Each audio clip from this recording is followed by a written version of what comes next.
Hello, welcome back to Tiff Loves Tofu. This week we will be meal prepping and I have two delicious recipes. So we're going to start off with making the crispy fried mushroom rice bowl. In a small bowl, we're going to start off by thawing our frozen sweet corn. Add some boiling hot water and we're going to let it sit for about 5 minutes.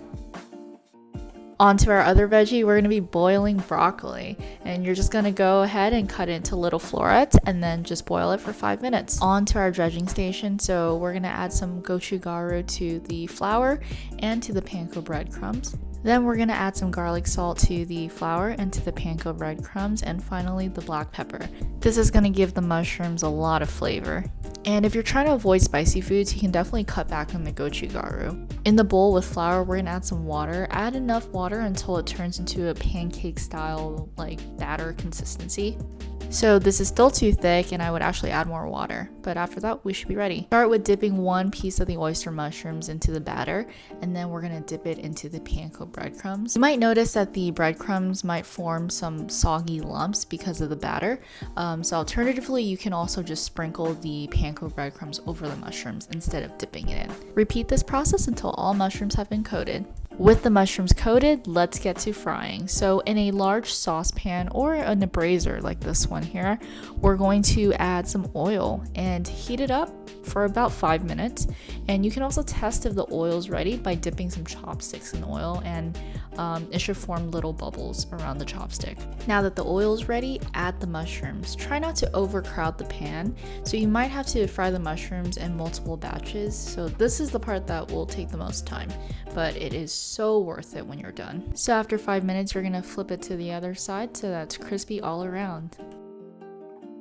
When the mushrooms are ready, grab some Tupperware and let's set up our rice bowls. So we're gonna start off with adding the shredded green cabbage, and then we're gonna layer it with the mushrooms. You can't see the fourth Tupperware here, but we do have 4 Tupperware. So we're gonna have lunch from Monday through Thursday. I know what you're thinking. You might be wondering how to reheat the fried mushroom so that it stays crispy.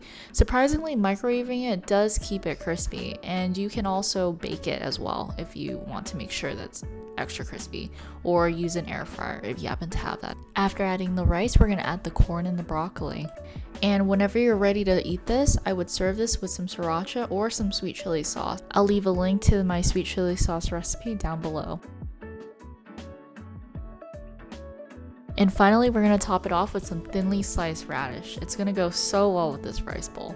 And we're pretty much done. This looks super simple, but I promise you it is full of flavor. You got something crispy, you have something sweet from the corn, you have broccoli and our radish.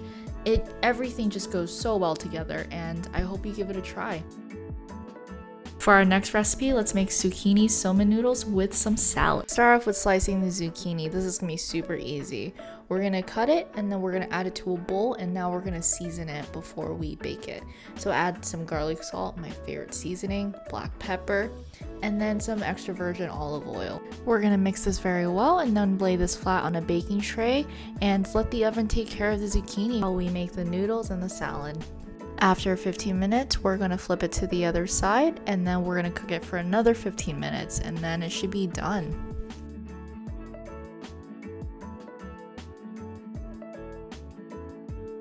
Now let's cook our noodles. So this is going to be super quick to boil. We're just going to add the noodles to a pot of boiling water, and then according to the package instructions, this should only take about 4 minutes, and then take it out. Since these noodles are so thin, it's better to undercook them than to overcook them. After the noodles have cooled down, go ahead and add the green onions, some sesame oil, and some soy sauce, and maple syrup.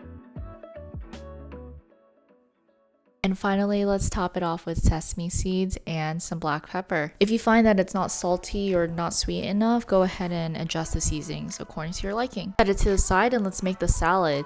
We're going to thinly slice some pink radish, which is what we used for the previous meal. And using my favorite shredder, we're going to shred the carrot. This really saves a lot of time and it's so easy to use. And we're going to chop it into just kind of 1-inch pieces. And what is a salad without some cucumber? Let's go ahead and cut some cucumbers into thin diagonal pieces. We're gonna add heart of palm. Heart of palm kind of tastes like fish to me. Does anyone think so? Let me know in the comments below. With everything prepped, let's put together our salad. So we're gonna add some MIZUNA mix, but you can add a spring mix or any greens of your choice and add all of the vegetables that we've chopped up. We're gonna mix this well together. And then when you're ready to eat this later in the week, then you can just sprinkle on some lemon and olive oil. Now it's time to assemble everything and pack it into our Tupperware. We're gonna start off with layering it with the noodles, and then we're gonna top it off with the zucchini pieces. It seems like it's a lot of noodles, but since it's so thin, it's actually not too filling. It's just right. And then we're gonna add the salad. We are done. Just like the other recipe, this is gonna last us for 4 meals. Thank you so much for watching. If you like this video and would like to see more recipes like this, please hit the like and subscribe button below. Otherwise, I'll see you in the next video. Bye.